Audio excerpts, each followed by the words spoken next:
So, if you look here, I got 4 locomotives set up, and they all appear to be going in the same direction. Let's do a little bit of history on the diesel locomotive. The first locomotives that showed up in the early 40s were switchers. And that was a godsend for people that worked on the railroad, because up to then, there were small locomotives, steam locomotives, that actually did the switching around the railroad yards. And it was really messy. It's one thing to have a steam engine going down the tracks pulling a passenger train or a freight train, and it's always going away from its smoke and its cinders.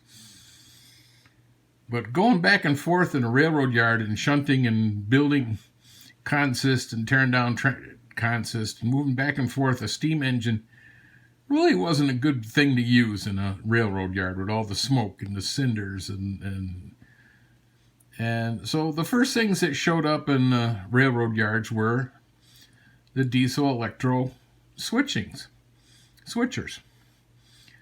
And they were really light. They were clean and efficient, and railroads piled on and started ordering a lot of them.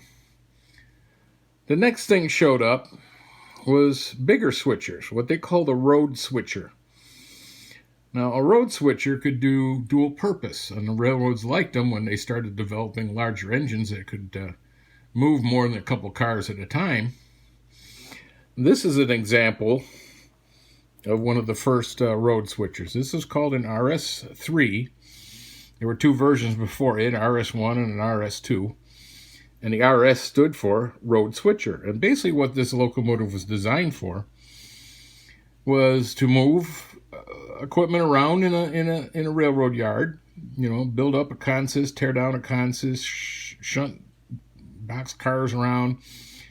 It was also designed where the name came road switcher was an engineer and a second man could actually go out and they could use this engine to pick up local freight at local industry. Go take a boxcar to, ABC Paper Company, an empty boxcar, and pick up a full boxcar of toilet paper or paper towels and drop off the empty. Bring the full one back to the yard, and it would get coupled with a larger freight train going somewhere else. All right, so that's what the road switchers were designed to do. They could switch, or they could go out on the road and handle local traffic. The next series, it was this one, which was also considered a road switcher. That's a GP7. The GP7, the GP stands for general purpose. Same thing. This was designed to switch in the yard or go out and do local traffic. Now what I'm showing is these 4 locomotives here. It appears that they're all going forward, right? Ooh, you would think so. But no, when they first started building diesel locomotives, the engineers were thinking the same way they did when they built steam locomotives. The boiler was in the front and the cab was in the back. So the first diesels that got introduced into railroad life were built the same way. They built them the same as they did steam engines. The motors or the boilers were in the front and the cabs were in the back. So in actuality, these first 2 locomotives that were developed are now going forward. But that's my complaint, because I've been seeing videos with them turned around the other way and people driving long freights using either these 2 types of locomotives, and they were running them backwards. That is backwards. This is frontwards. Now, how do I know that? In the early days of switching, they used hand signals because they didn't have radios.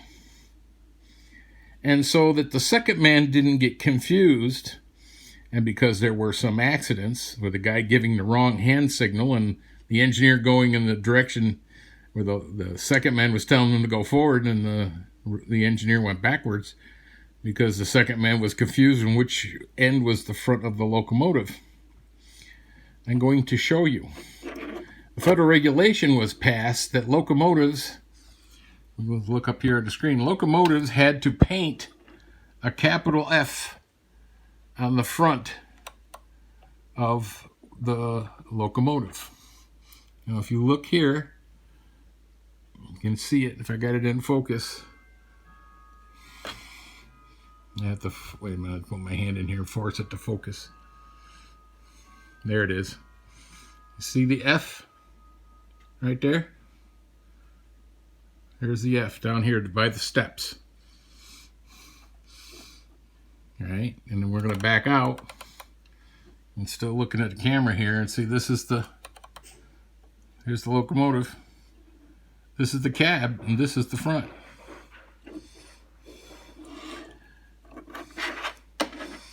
The same thing is with this one. This is the front. Let's zoom in and see if I'm right. And there it is. Sure enough, there's the F. That's a federal regulation. That F has to be painted on the front of the locomotive. All right. But now you see, where probably engineers were first thinking, they're putting the engines in the front just like they did a steam engine and the cab in the back. But this is the right way to drive this train out on the road, right? Because the engineer's seat is on the other side and is facing that direction, not that way. He's not going to go driving down the road with a big long train looking over his shoulder all day long. This is the front of the locomotive. Now I'm going to show you compared to a couple of modern day locomotives. This is a modern day locomotive from the 80s. All right, this is a Dash 8. This is the front and this is the back. This locomotive was also built by GM. So you have a hood in the front, and a cab, and the trunk, the station wagon effect. So would GM engineers build their locomotives like a car? Interesting thought, right? Let's zoom in here and see if we can find the federally required F. Here's the steps. By golly, there it is. Can you see it? Now, this other F is one that I've actually seen myself in real life. There it is. Now, this is what I've seen in real life. It's the white box with the F in it. Remember, this is a federal regulation that requires this symbol to be on the front of the locomotives. And that's designating to anybody that's on the ground which way is the front. So if they're using hand signals, they're not going to get confused and tell the engineer to go backwards. Today, this is actually kind of moot because all locomotives are facing in this direction. And now they use radio signals for communicating between the second man and the engineer. But, federal regulations never go away. And they're still there. The F. Now, I'm going to show you something else that I think that my engineering experience would probably mandate. The one theory, like I mentioned to you, is the steam locomotives. They were used to building the locomotives with the boiler in the front and the cab in the back.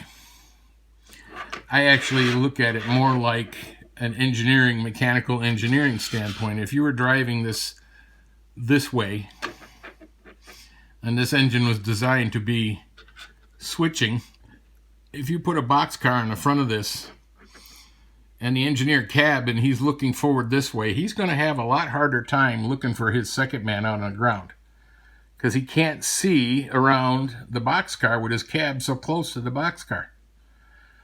So my theory is they put him the other way around because when the engineer's sticking his head out the window here, he's got a lot longer line of sight than he had when he was up close to the boxcar here. He's got a lot longer line of sight. So it's easier for him to see his second man that was out switching, manually coupling and uncoupling the boxcars.